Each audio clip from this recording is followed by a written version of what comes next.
Vasai live news चॅनलमध्ये पुन्हा एकदा आपल्या सगळ्यांचं स्वागत। आणि आज आपल्या इथे भेटीला आलेल्या एक आगळं वेगळं व्यक्तिमत्व आहे।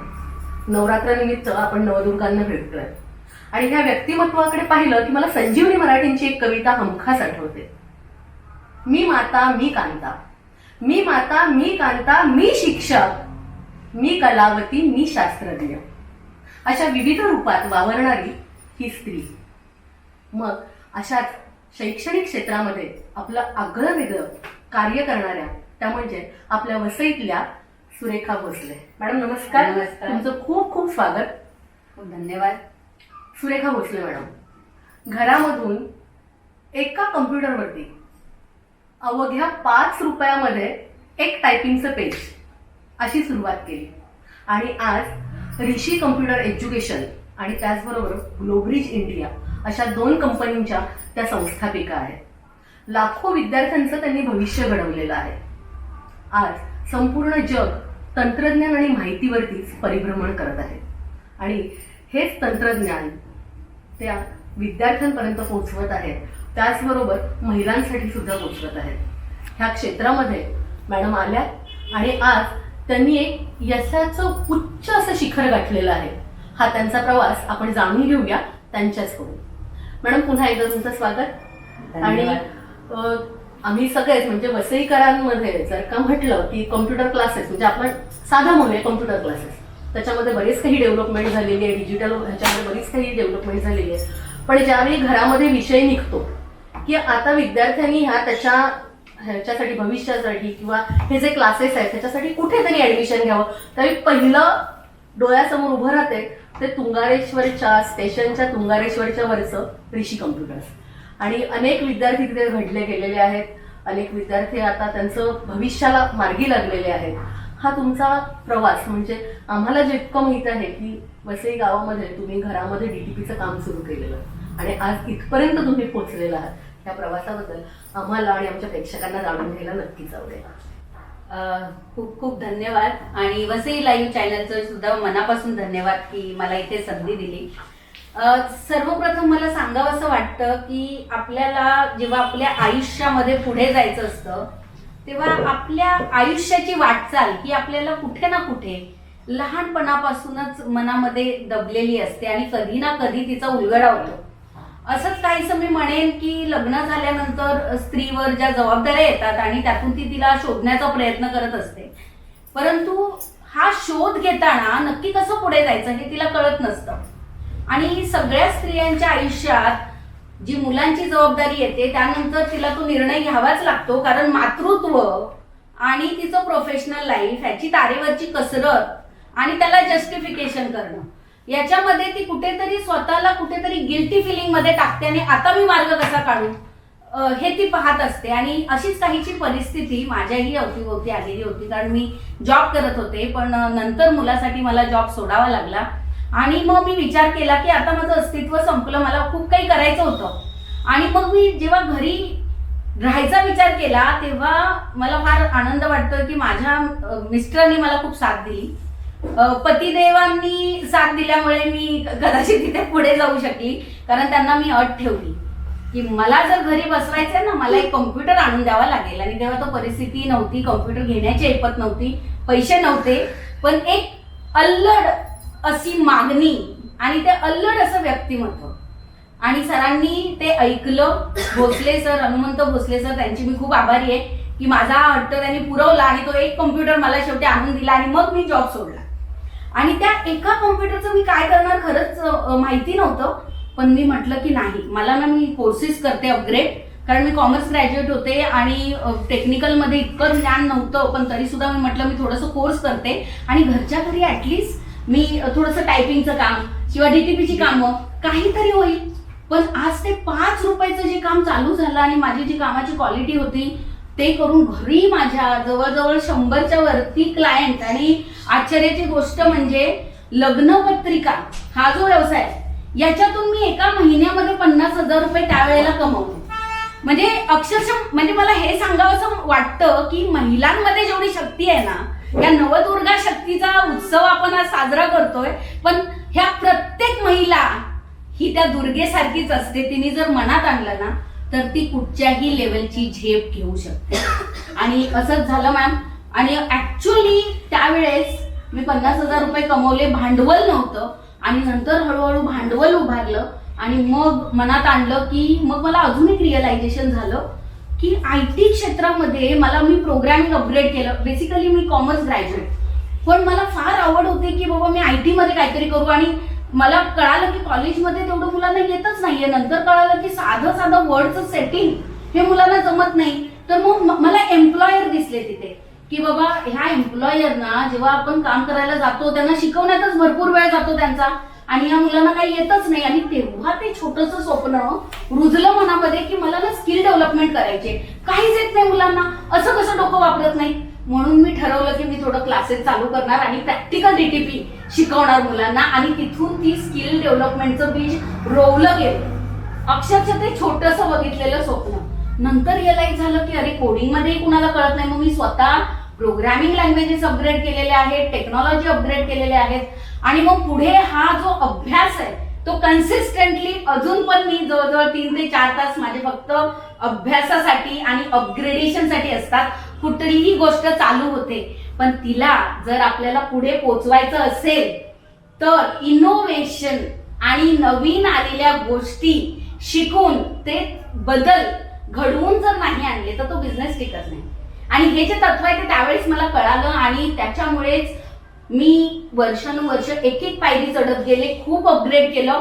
जवळजवळ मी सकाळी 6 वाजल्यापासून रात्री 11 वाजेपर्यंत बॅचेस घ्यायचे. कितीतरी वेळा 11 वाजता येऊन पोळ्या लाटलेल्या आहेत. आणि hats off to Bhosale sir की त्यांनी तो सगळा माझा प्रकार जो जिद्दीचा होता तो मॅनेज केला आणि खरोखर संसाराची जबाबदारी सांभाळली. आणि म्हणून मी करू शकले. आणि त्याच्या पुढच्या प्रवासात मग मी ठरवलं की आता मला माझं स्वप्न पुढे न्यायचंय. आणि मग मी IT क्षेत्रातही उतरले. आणि तेव्हा मी 2005ला हे विजन लिहून ठेवलेलं की मला अशी एक इकोसिस्टीम बनवायची जी आपल्या भारताला इकॉनॉमिकली स्ट्रॉंग करेल. आता इकॉनॉमिकली जर ग्रो करायचं असेल तर काय लागतं, तर आजचे आपले बिझनेस जे आहेत ते बिझनेस पुढे गेले पाहिजे. बिझनेस जे आहेत ते पुढे कसे जाणार, तर त्यांच्याकडे काम करणारी जी लोक आहेत ती चांगली आली पाहिजे. आणि आज जे SMEs आहेत त्या सेक्टरसाठी खास करून मला काम करायचं होतं, कारण त्यांच्याकडे माणसंच मिळत नाहीत. हा जातो तो येतो, त्याची तारेवरची कसरत करून तो जो एंटरप्रेन्युअर स्वतःवर एवढं प्रेशर घेतो, कारण मी प्रेशर बघितलेलं आहे, अपडाऊन्स बघितलेले आहेत. आणि मग तिथे ती घडी बसवावी म्हणून मी डिजिटल करिअर इकोसिस्टीम जिला मी म्हणते स्ट्रेस फ्री आणि एफर्टलेस अशी मी 5 पोर्टल तयार करण्याचा निश्चय पक्का केला. आणि ते विजन मी 2005ला ऍज इट इज लिहून ठेवलेलं. आणि माझ्या इन्स्टिट्यूटमध्ये ते 2005 पासून आहे. सगळे म्हणायचे की 2030ला माझं पूर्ण होणार, तर सगळे म्हणायचे 2030 का लिहिलेलं आहे. तर म्हटलं मला माहिती आहे ना त्यासाठी किती कष्ट करावे लागणार आहेत. कुठल्याही यशाला शॉर्टकट नसतो आणि आपल्याला तेवढा प्रवास पूर्ण करावाच लागतो. आणि मला ती दूरदृष्टी होती म्हणून मी ती लिहिला, आउटस्टँडिंग प्रोफेशनल, आउटस्टँडिंग एंटरप्रेन्युअर्स. आणि ही माझी तळमळ आहे, ती तळमळ देवानी ऐकली आणि पुढे मला स्किल डेव्हलपमेंट मध्ये काम करण्याची संधी मिळाली. स्किल डेव्हलपमेंट मध्ये काम करता करता जवळजवळ 30 बॅचेस मी 3 वर्षात एक्झिक्यूट केल्या. नंतर माझ्याबरोबर कॉर्पोरेट जॉईन झाले. आज बजाज कॅपिटल माझ्याबरोबर काम करताय, banking and financial sector skill council, ICICI काम करताय, ज्यांचे प्रोजेक्ट मी पॅन इंडिया नेले. आणि हे जे 5 पोर्टल कोविडमध्ये, अक्षरशः कोविड मधला एक जो पिरियड होता तो फारच कष्टदायी होता की सगळ्या ब्रांचेस, एवढ्या 5 ब्रांचेस होत्या, त्यातल्या मी 2 बंद केल्या. त्यानंतर रिनोव्हेशन केलं. आणि त्या काळात थांबले नाही मी आणि सगळ्या स्टाफला वर्किंग ठेवलं, कारण टीम बिल्ड करायला ना फार कष्ट लागतात आणि टीम सोडायला काहीच वेळ लागत नाही. आणि परत ते रोपटं रोवायचं हा याने असा बिझनेस होत नाही. आणि म्हणून मी त्यांना सांभाळून ठेवलं. सगळी जी माझी पेपरवरची डिजिटल इकोसिस्टीम होती ती पूर्णपणे अस्तित्वात आणण्यासाठी सगळ्यांना कामाला लावलं. ऋषी कम्प्युटर एज्युकेशनच्या सगळ्या टीचर्सनी रेकॉर्डिंग केलं कोर्सेसचं. आणि माझ्या IT टीमनी, कारण ग्लोबरीज इंडिया माझं स्वप्न होतं IT कंपनी, कारण डिजिटल ब्रँडिंग शिवाय SME सर्व्हाइव्ह होऊ शकत नाहीत. आणि मुलांना ते शिकवल्याशिवाय पुढच्या डिजिटल युगात मुलं पुढे जाऊ शकत नाहीत. आणि प्रॅक्टिकल नॉलेज हाच माझी जी एक आतून होती की स्किल डेव्हलपमेंट. आणि म्हणून स्किल डेव्हलपमेंटच्या ते जे रोप रोवलेलं त्याचा एवढा मोठा वटवृक्ष झाला. आणि मला खूप आनंद होतोय की मला 2020 पर्यंत कोविड एज तोपर्यंत 35,000 मुलं आपल्या इन्स्टिट्यूट मधून फिजिकली पास आउट झालेली. पण कोविड नंतर ऑनलाईन आता वर्कशॉप्स आणि जे प्रोग्राम्स आहेत पॅन इंडिया त्यातून जवळजवळ 60,000 मुलांनी बेनिफिट घेतलेलं आहे. त्याच्यामुळे मी देवाची फार आभारी आहे की आपली जी जिद्द असते त्याला साथ मिळणं गरजेचं असतं. आपण कष्ट करत पुढे जायचं असतं आणि कन्सिस्टन्सी मला असं वाटतं की ही एक की आहे. आणि संकट तर येतच राहतात पण आपण त्यातून मार्ग काढला पाहिजे आणि प्रत्येक स्त्री त्यासाठी सक्षम आहे असं मला वाटतं. मॅडम मला वाटतंय की कोविडचा काळ कदाचित तुमच्या लोकांमुळे आमच्या लोकांना सुसह्य झाला. कारण तुमच्यासारख्या लोकांनी ही टेक्नॉलॉजी एवढी पुढे नेलेली, त्यामुळे कोविडच्या काळात जरी सगळं ठप्प झालं तरी ठप्प नव्हतं ह्या तुमच्या टेक्नॉलॉजीमुळे. म्हणजे खरं तर तुमच्याच सगळ्यांचे म्हणजे तुम्ही आहात तुमच्यासारख्या अनेकांचे आम्ही आभार मानायला पाहिजेत की आम्ही जरी घरात बसलो असलो तरी सुद्धा जगाच्या संपर्कात होतो. हा तुमचा प्रवास आम्ही ऐकला की भारावून जायला होतं. ह्या सगळ्या ह्याच्यामध्ये तुम्हाला कधी मानसिक, कधी शारीरिक, कधी आर्थिक अडचणी आल्या? कारण यशाचं शिखर सहजासहजी कोणालाच मिळत नाही, कारण तिथे कष्ट हे आहेतच. अनेकदा ज्या मार्गावरनं जात असतो त्या मार्गावरनं खाली यावं लागतं, परत जावं लागतं. अशा काय अडचणी आल्या आणि त्याच्यावरती तुम्ही कशा पद्धतीने मात करत गेलात? सगळ्यात महत्वाचं म्हणजे जेव्हा आपण मोठं स्वप्न बघतो, सगळ्यांना मला सांगायला आवडेल की ते जे पहिलं लेवलचं जे स्वप्न असतं ना ते फार असं धुरकट असतं. आपल्याला असं काहीतरी करायचं असतं आणि ते जे काहीतरी आहे ना स्वप्न कधी साकार होतं हा जो पॉइंट आहे ना, हा टच पॉइंट सगळ्यांना समजण्याची गरज आहे, सगळ्या स्त्रियांना. आपल्याला तो क्रिस्टल क्लिअर पाथ जोपर्यंत आपण सेट करत नाही ना तोपर्यंत तुमच्याकडे रिसोर्सेस नसतात, म्हणून आपल्याला यश मिळत नाही, म्हणून आपण पुढची पायरी चढत नाही. तर ते जे रिसोर्सेस आहेत ना त्याचं अलोकेशन ऍक्च्युअली माझ्याकडे म्हणजे मी 2005ला लिहिलं, त्यानंतर असं काहीतरी करायचंय. मग लक्षात आलं मला काउन्सिलिंग पण दिलं पाहिजे, मला गायडन्स पण दिलं पाहिजे, मला मेंटॉरिंग, मग मला जॉब दिले पाहिजेत, मग मला एसएमईज पाहिजेत. म्हणजे ही जी क्लिअरिटी आहे ना स्वतःला पुढच्या प्रवासात येत जाते. आणि याच्यामध्ये लागतं ते भांडवल.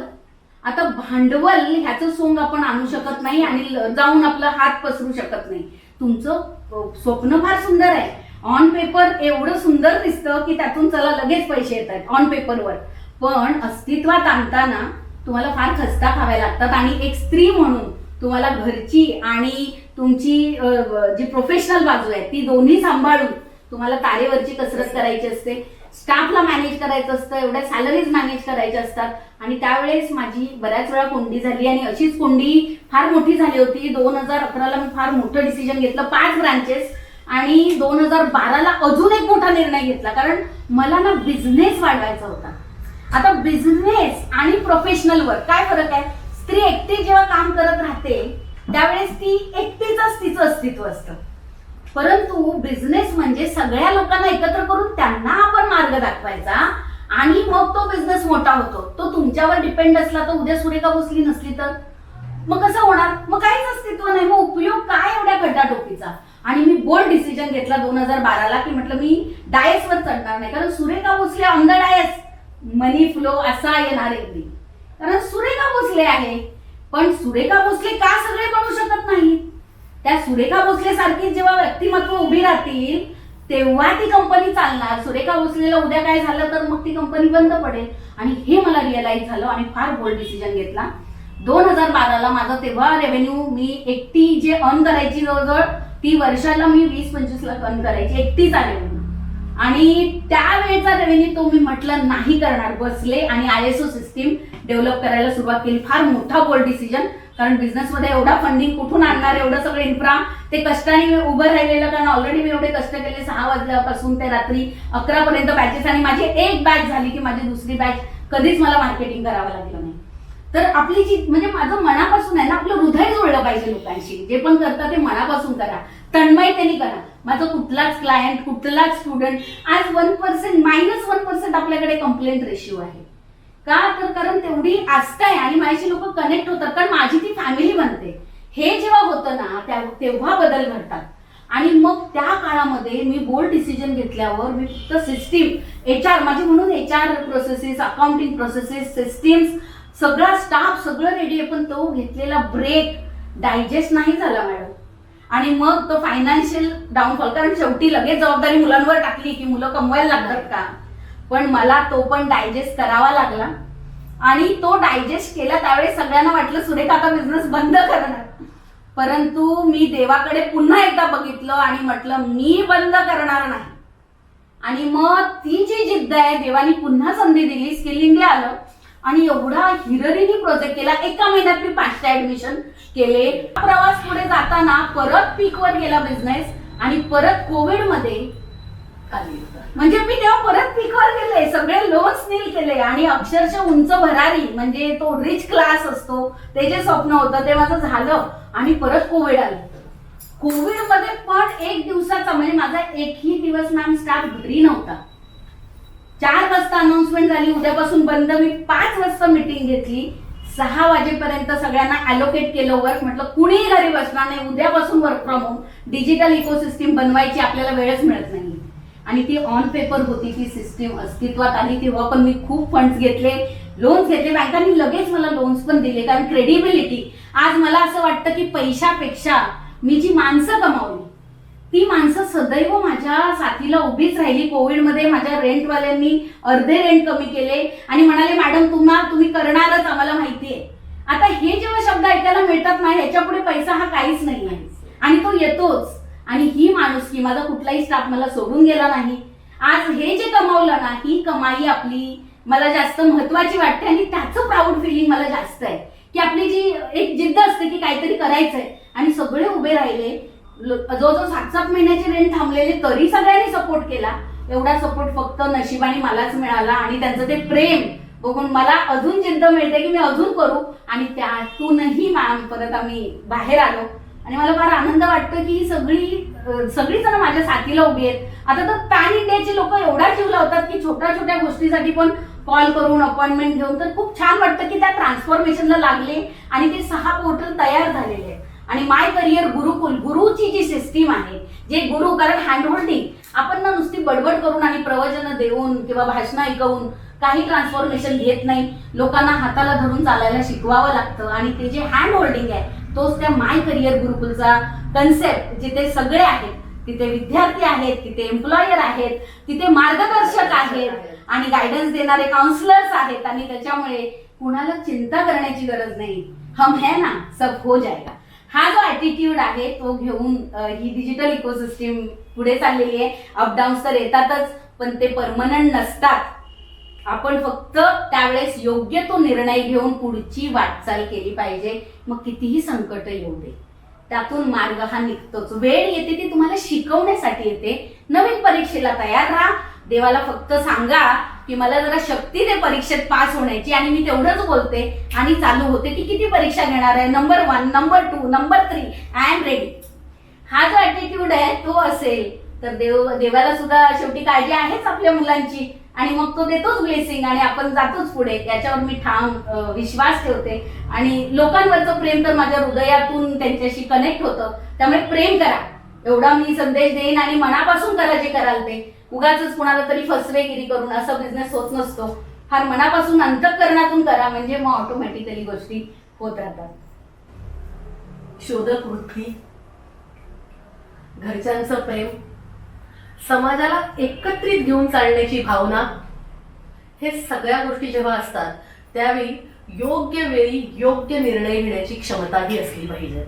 आणि हे सगळं करत असताना मनातली जिद्द कुठेही हरली गेली नाही पाहिजे आणि ती राहिलीच पाहिजे. बरोबर. आणि जी काही मनामध्ये मनीषा जी बाळगतो आपण, मला एक शाहरुख खानचा डायलॉग आठवतोय, जब तुम सिद्दत से कुछ चाहो तब कायनात भी देती है. ज्यावेळी तुमची मनीषा, तुमची इच्छा प्रबळ असेल त्यावेळी नक्कीच की तो वरचा परमेश्वर कितीही परीक्षा घेतल्या तरी तो म्हणत असतो की ठीक आहे, परीक्षेच्या नंतर हे तुझंच आहे, हे तुझ्यासाठी मी निर्माण केलेलं आहे, पण त्याच्या अगोदर ही परीक्षा आहे. आणि त्याला जेव्हा जेव्हा सामोरं जातो तेव्हा तेव्हा यश हे आपल्या हाती नक्कीच असतं. आणि जाता जाता मॅडमने एक खूप छान संदेश दिलेला आहे की माणसाने माणसाची माणसा समवागणे. की जेव्हा माणसं माणसावरती प्रेम करतात त्यावेळी प्रेमातली जी अफाट शक्ती असते त्याच्यामुळे एखाद्याला पुन्हा उभं राहायची जिद्द मिळते. आणि त्याच्यातून काय निर्माण होतं हे सुरेखा भोसले यांच्या व्यवसायातून आपल्याला नक्कीच कळतं. मॅडम, तुमचे खूप खूप आभार, खूप खूप धन्यवाद. आणि त्याचबरोबर तुमच्या पुढच्या स्वप्नांसाठी, तुमच्या पुढच्या प्रकल्पांसाठी भरभरून शुभेच्छा. खूप खूप धन्यवाद पुन्हा एकदा वसई लाईव्ह चॅनलचं आणि स्वाती मॅडम आपलेही खूप खूप मनापासून धन्यवाद आणि सर्वांचे मनपूर्वक धन्यवाद की इतका वेळेस माझी गोष्ट तुम्ही ऐकताय आणि प्रतिसाद देताय. धन्यवाद. धन्यवाद.